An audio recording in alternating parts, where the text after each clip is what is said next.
We're E for Beauty, and we're here at Busboys on 14th and V with the lovely Lauren VonDerPool, who just popped up in DC, and we got word in. We got like 2 different DMs of like, yo, Lauren's in DC, hit her up, hit her up, hit her up.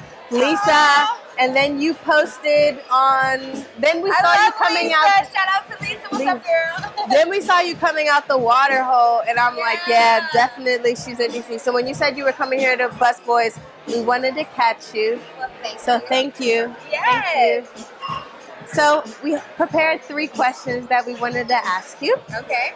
And so we'll just jump right into it. And yeah, thank you for talking to us. Sure.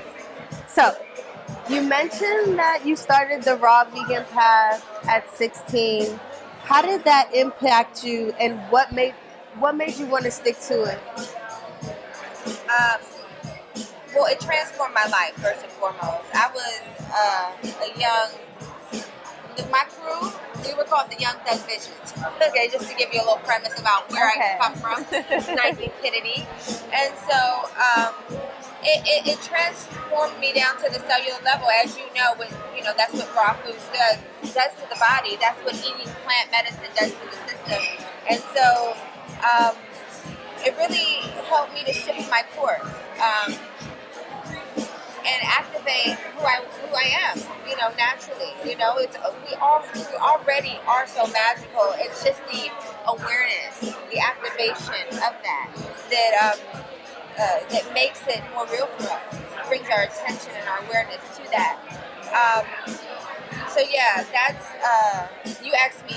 What was it saying? Let's just make sure I got your question. What effects of raw food? What were those effects, and like why did you keep going? Yeah, what effects were happening? So, my main reason for starting the raw food journey was because I lived in a community that's considered a food desert. So there's no access to grocery stores that have fresh produce. It's just usually corner stores, liquor stores. Right. Poisonous food was the only food that I had access to, and so it really. How did you start feeling it? It made me realize that not only was it my community that was being disenfranchised by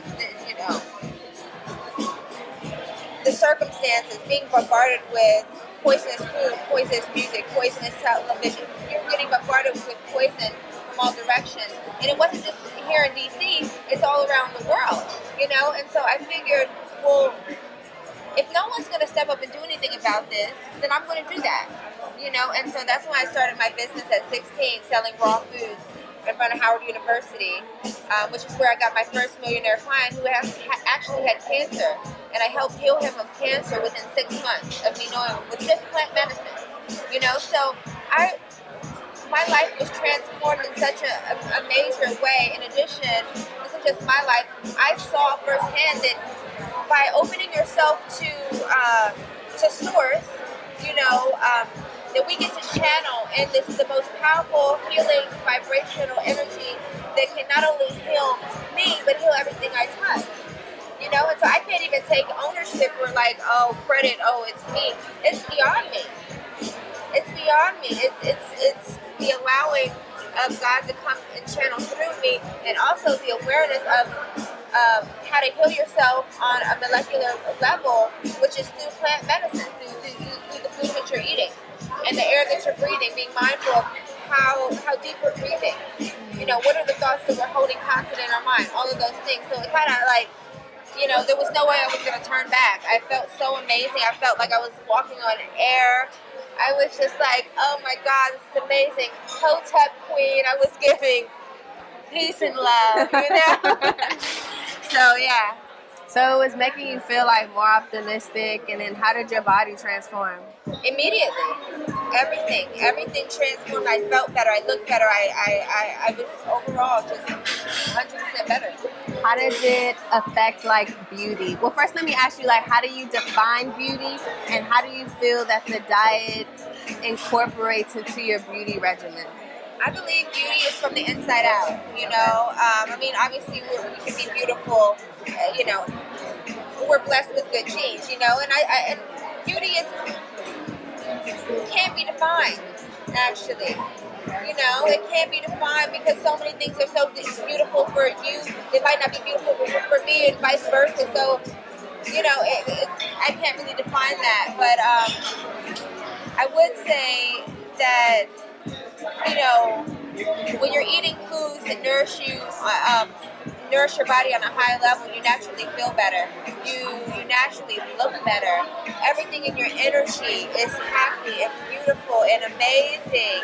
So that's why. Give me one more hug, honey. We're going to interrupt this interview for a hug. This is my nephew, guys. Bye.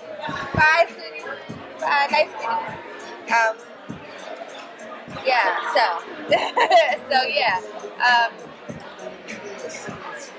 You know, the feeling place. You know, how do you feel? Feeling beautiful, you know, and knowing, like, where does that come from? You know, energy is neither created nor destroyed. You can choose to feel however you want to feel. It's a choice. But you can encourage all of that through the foods that you're eating, the thoughts that you're thinking, the things that you're telling yourself. What is your inner dialogue? You know, all of those things play a role in feeling beautiful and looking beautiful. Do you feel like not even the diet, just how your self-care shifted? How did that impact your inner dialogue? Oh, well, when you start to say, you know what, I am going to begin to care for myself more. Naturally, it's like you're loving yourself. The act of that begins to ripple, and you begin to attract things that you would have never began to attract if you had not begun to give yourself that kind of attention, you know, that kind of love. You start to attract more people who love themselves, more things that are just in alignment. When you share that kind of love with yourself, I would say you have to give anything, you have to have something to give it. So, you know, having that love and happiness in your heart and extending it out to everything is just where I feel like we do that, there's peace on earth. You know what I'm saying? Right on. I'm here for it. Okay, our last question.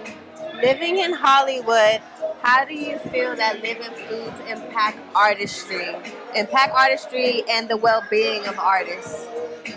Oh, it's everything. You know, we're creative beings. So if you're eating foods that nourish, you know, we have 7 major energy centers in the body. Each one has different vibration, you know? And so if you're nourished and balanced, then naturally you're going to be fully self-expressed. Naturally, you're going to be more creative. And people who aren't doing that, you might be more creative than them. You might, you know, be tapped into more than the average person. I always believe, like, especially with music or certain things, you have to kind of align yourself and be open to, you're not creating the music, you're downloading. You know, I believe it's like a download, you know, so you have to be open enough to receive the download. How do you feel that the foods open you? 100%. It just, I can't even explain it. You know, some people, it's beyond what I can explain. They go into your body, and the plants have divine intelligence. So they go in and they begin to work in you the way that he needs them to work. You know, you know, and especially if the foods have been grown in a very beautiful terroir, very beautiful soil, then even more through the roof. You know what I'm saying? All right. You just inspired a bonus question. Okay. All right. Why do you feel like the future of veganism is going to look? Like, you're super inspired to collaborate with new projects and things, but for what? Like, what's your purpose for the future right now? Raising consciousness, awareness of humanity. It's beyond being vegan. It's about getting back into nature, understanding that under this concrete, under this building, there's a living planet that's being ignored, that's being you know, disregarded, and it hurts my feelings. And then we feel like we can just go on and, you know, keep building these cities, keep allowing greed to drive us. You know, we're on a path that's not going to lead to anything good. You know, we're living in these artificial worlds, and the more that we awaken to what's truly going to allow us to see ourselves and be ourselves more, which is getting into nature, getting out of the cities and into nature where it's more oxygenated. You're able to breathe air that's cleaner. You're able to eat foods from the ground, from the earth, that's going to nourish you on a very high level. That is what, what I wish for, that we begin to remember who we are, remember our culture, remember our traditions, remember what's already here in our DNA. That's my goal. So, assuming that this awareness and activation proliferates, what do you think that looks like in the city? What do you think that looks like if everyone's here is oxygenated? It looks like there ain't no city. There ain't no city. There's earth. This is all, Babylon must fall. All right. That's all I'm going to say. All right. And with that, that's a bomb conclusion. Thank you. Thank you for having me, sis. I appreciate it. Thank you. Yes, and you too. Appreciate you.